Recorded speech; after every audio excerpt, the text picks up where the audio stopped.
जय श्री गणेश। नमस्कार। मैं आचार्य संजय द्विवेदी। मेरे समस्त प्रबुद्ध दर्शकों का मेरे चैनल पर हार्दिक स्वागत है। प्रिय दर्शकों, आज मैं युवराज बुध के राशि परिवर्तन प्रभाव को लेकर आपके सम्मुख उपस्थित हूं। नौ ग्रहों में युवराज बुध 4 जनवरी को अपनी राशि का परिवर्तन कर चुके हैं तथा वर्तमान समय में देवगुरु बृहस्पति की मूल त्रिकोण राशि धनु राशि में गोचर कर रहे हैं। अब यहां पर पहले से ही सूर्यदेव का गोचर चल रहा है, जिसके कारण सूर्य और बुध का एक प्रबल रूप से बुधादित्य योग का निर्माण होगा। इसी प्रकार से बुध के निर्बल भाव में कमी आ जाएगी तथा ये अत्यंत बलवान हो जाएंगे, क्योंकि अभी तक जो बुध का गोचर चल रहा था वहां पर ये वृश्चिक राशि में होकर राहु के दृष्टि के प्रभाव में थे। अब वृश्चिक राशि इनकी मित्र की राशि भी नहीं है तथा राहु के दृष्टि के प्रभाव में होने के कारण जड़ दोष बना हुआ था, जिसके कारण बुध के समस्त कार्यकत्व में निर्बलता आ चुकी थी। परंतु अब ये संपूर्ण रूप से अति बलवान होकर समस्त राशि के जातकों को कुछ विशेष लाभ देने जा रहे हैं।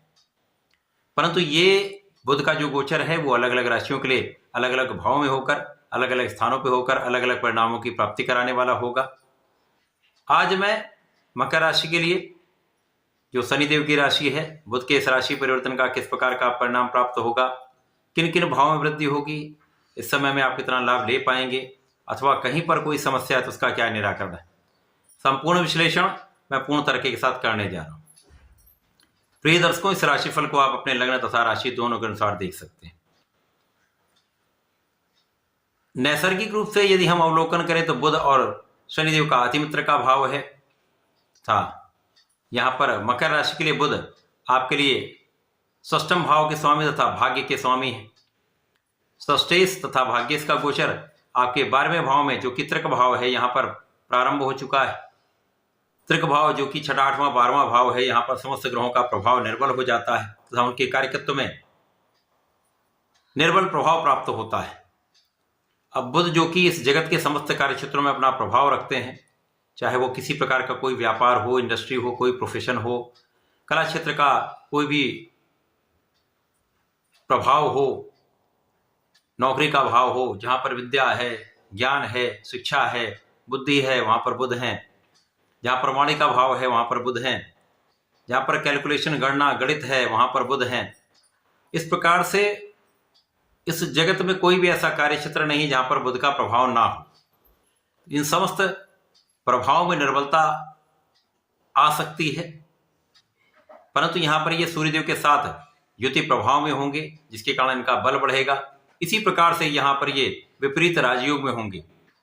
विपरीत राजयोग जो एक ऐसा राजयोग है जो आपको विपरीत परिस्थितियों में भी विशेष लाभ देता है। यहां पर बुध भी विपरीत राजयोग में होंगे, सूर्य भी विपरीत राजयोग में होंगे, जिसके कारण मकर राशि के जातकों को दो विपरीत राजयोगों का विशेष लाभ प्राप्त होने वाला है। यहां पर बुध का प्रभाव निश्चित रूप से आपके भाग्य में बहुत निर्बलता नहीं देने वाला है, तो भाग्य का साथ मिलता रहेगा। आप धर्म के मार्ग पर चलेंगे, आप बहुत आध्यात्मिक रहेंगे। बुध के इस गोचर काल में आपके विशेष गुणों में वृद्धि हो जाएगी, आपके विशेष ज्ञान में वृद्धि हो जाएगी। इस समय में आपकी कुछ आध्यात्मिक यात्राएं हो सकती हैं। आध्यात्मिक यात्राओं में, आध्यात्मिक कार्यों में आपका कुछ व्यय हो सकता है। इसी प्रकार से इस समय में आपके धर्म के मार्ग पर आपका प्रभाव बढ़ेगा। इस समय आप न्यायोचित रहेंगे, आप सोच विचार कर कार्य करेंगे। इस समय आपके बुद्धि का बल अच्छा रहने वाला है। इस समय आपकी शिक्षा का भाव प्रबल रहने वाला है। इस समय आपका कॉन्फिडेंस बहुत अच्छा रहने वाला है। यद्यपि इस समय में कुछ व्यय बढ़ेंगे, परंतु ये आपके आध्यात्मिक कार्यों में होंगे, आपकी यात्राओं में होंगे, तो ये व्यय कोई बहुत बड़ा कष्टकारी नहीं है। इसी प्रकार से जो लोग विदेश में रहकर कार्य कर रहे हैं, विदेश से संबंधित होकर कुछ कार्य में है, विदेश में व्यापार में है, तो वहां पर एक बड़ा लाभ आपको प्राप्त हो सकता है। विशेष रूप से वे जातक जो विदेश सेवाओं में है, उनके लिए एक बड़ा लाभ यहां पर निश्चित रूप से प्राप्त होगा। आकस्मिक यात्राओं से धन का विशेष लाभ यहां पर प्राप्त हो सकता है। इसी प्रकार से पैतृक संपत्ति से आकस्मिक धन का लाभ आपको प्राप्त हो सकता है। इस समय में आपको वाणी पर कुछ नियंत्रण निश्चित रूप से आपको रखना चाहिए, क्योंकि इस समय वाणी आपकी कुछ कठोर हो सकती है, परंतु वाणी का भाव निर्बल नहीं होगा।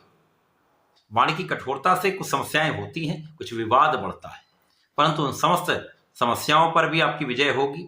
विशेष रूप से यदि आप किसी कानूनी समस्या में फंसे हुए थे, उनसे निकलने का मार्ग आपको मिल जाएगा, अथवा कोई कानूनी केस चल रहा था तो उस केस में आपका पक्ष बलवान रहेगा, आप विजयी रहने वाले हैं।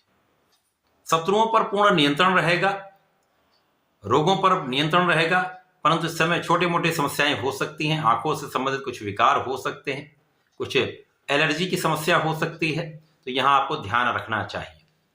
इस समय जो लोग नौकरी के लिए प्रयासरत हैं, नौकरी के लिए प्रयत्न कर रहे थे, उनका ये काम सिद्ध हो सकता है।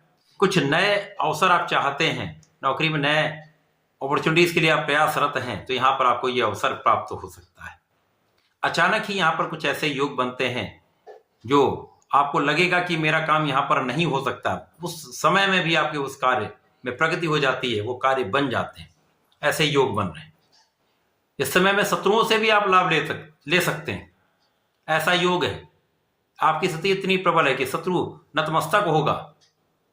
इसी प्रकार से इस समय जो लोग लोनिंग का प्रयास कर रहे थे, लोन लेने के लिए प्रयासरत थे, काम नहीं हो पा रहा था, निश्चित रूप से आपका काम बनेगा। आपके मार्ग की बाधाएं दूर होंगी। जब यहां पर सरकार का, सरकारी संस्थाओं का, सरकारी तंत्र से आपको लाभ का पूर्ण योग बन रहा है। यदि आप सही दिशा में प्रयास कर रहे हैं तो आपको सफलता अवश्य प्राप्त होगी। इस समय आपका आध्यात्मिक ज्ञान बढ़ेगा, विशेष ज्ञान में आपकी रुचि भी बढ़ेगी, मंत्र तंत्र से संबंधित आपका ज्ञान बढ़ सकता है। इसी प्रकार से ये समय आपके लिए अत्यंत अनुकूल है, जब आपकी आध्यात्मिक मार्ग में आपका रुचि बढ़ेगी तथा पूजा पाठ में आपका मन भी लगेगा। ये समय आपके लिए अनुकूल है, जब मकर राशि के जातकों के लिए बुध का परिवर्तन 12वें भाव में होकर कुछ विशेष लाभ देने वाला है। इस समय में आपको नियमित रूप से भगवान गणपति की आराधना करनी चाहिए। नित्य गणपति जी का गणपति श्रोतम का पाठ करें। यदि इस समय ओम गंग गणपतये नमः का कम से कम एक माला का जप कर लेते हैं, तो आप प्रत्येक शनिवार को शनिदेव के मंत्र का जप कर लेते हैं, तो विशेष लाभ प्राप्त होता है। समस्याएं भी दूर होती हैं, लाभ वृद्धि भी होती है। तो ऐसा करके इसका लाभ लें। धन्यवाद, नमस्कार।